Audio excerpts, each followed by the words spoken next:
Value research Hindi के podcast में आपका स्वागत है। आप सुन रहे हैं फर्स्ट पेज कॉलम, जिसे धीरेन्द्र कुमार ने लिखा है। किस्मत बनाती है खास। बुल मार्केट में अच्छा समय इन्वेस्टिंग स्किल के रूप में आता है। 1929 में अमेरिकी स्टॉक मार्केट में भारी गिरावट की वजह यह थी कि लोग मार्जिन पर ज्यादा खरीदारी कर रहे थे, यानी उधार लेकर शेयर खरीद रहे थे। खुद बेंजामिन ग्राहम भी लीवरेज दांव पर नुकसान उठा बैठे।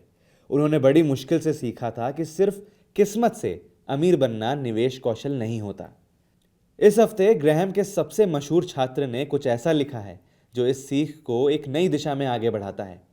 वॉरेन बफे, जो अब 95 साल के हैं और बर्कशायर हैथवे से हट रहे हैं, इन्होंने हाल में ही शेयर होल्डर्स के लिए शायद अपना आखिरी और लंबा लेटर प्रकाशित किया। इसमें वो ये बात खुलकर स्वीकार करते हैं जिससे ज्यादातर सफल लोग कहने से बचते हैं। सिर्फ बदकिस्मती से जन्म के वक्त मेरी स्थिति अच्छी नहीं थी। आगे वो बताते हैं किस तरह किस्मत ने हर मोड़ पर उनका साथ दिया, जन्म के समय से लेकर उन लोगों तक जिनसे मुलाकात हुई। बफे की इस बात ने मुझे सबसे ज्यादा प्रभावित किया। 6 दशक तक दुनिया का सबसे महान निवेशक कहे जाने के बावजूद वो अपनी सफलता में किस्मत की भूमिका को लेकर बिल्कुल साफ हैं। वो दावा नहीं करते कि सिर्फ कौशल ने उन्हें यहां पहुंचाया। वो मानते हैं कि 1930 के दशक के अमेरिका में जन्म लेना, कई संभावित मुसीबतों से बच जाना और सही समय पर सही लोगों से मिलना, इन सब ने उनकी सफलता में बड़ी भूमिका निभाई। अब इसकी तुलना हर बुल मार्केट के दौरान होने वाली स्थितियों से कीजिए।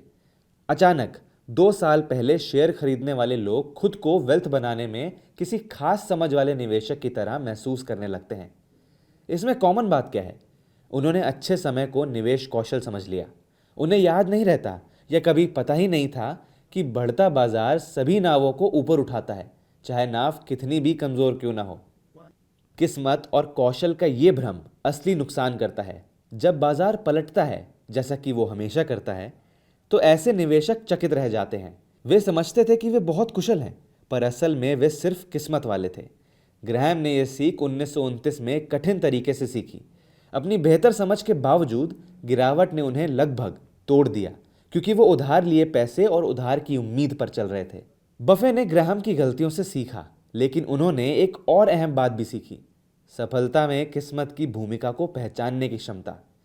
यही शायद सबसे अहम सीख है, क्योंकि यही वो विनम्रता पैदा करती है जो बड़े नुकसानों से बचाती है। अगर कोई मान ले कि सफलता सिर्फ कौशल से मिली है, तो वो समय के साथ और जोखिम लेगा। अगर कोई समझ ले कि किस्मत ने भी भूमिका निभाई है, तो वो ज्यादा सावधान रहेगा। आज के रिटेल निवेशकों को इस समझ की बेहद जरूरत है। मुझे अक्सर ऐसे लोग मिलते हैं जिन्होंने पिछले कुछ वर्षों में निवेश शुरू किया और सच में मानते हैं कि उन्होंने बाजार का राज समझ लिया। उन्होंने पैसा कमाया है, कई बार अच्छा पैसा, और उसका पूरा श्रेय वे अपने एनालिसिस या साहसिक दांव को देते हैं। असल में वे ये कह रहे होते हैं कि उनकी टाइमिंग अच्छी रही। वे उस समय बाजार में आए जब लिक्विडिटी और ग्रोथ का दौर असाधारण था, लेकिन क्योंकि उन्होंने कभी असली गिरावट नहीं देखी, वे नहीं जानते कि किस तरह स्थिति तेजी से बदल सकती है। नसीब तालेब इसे किस्मत से निकले ड्रॉ को निवेश कौशल समझ लेना कहते हैं।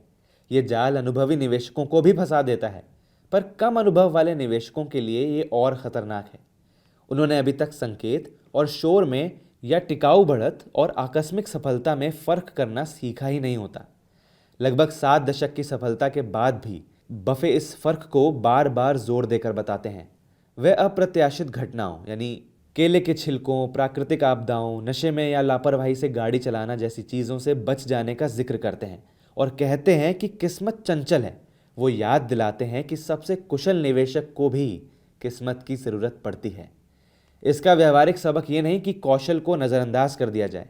बफे के पास असाधारण कारोबारी फैसले और एनालिसिस हैं।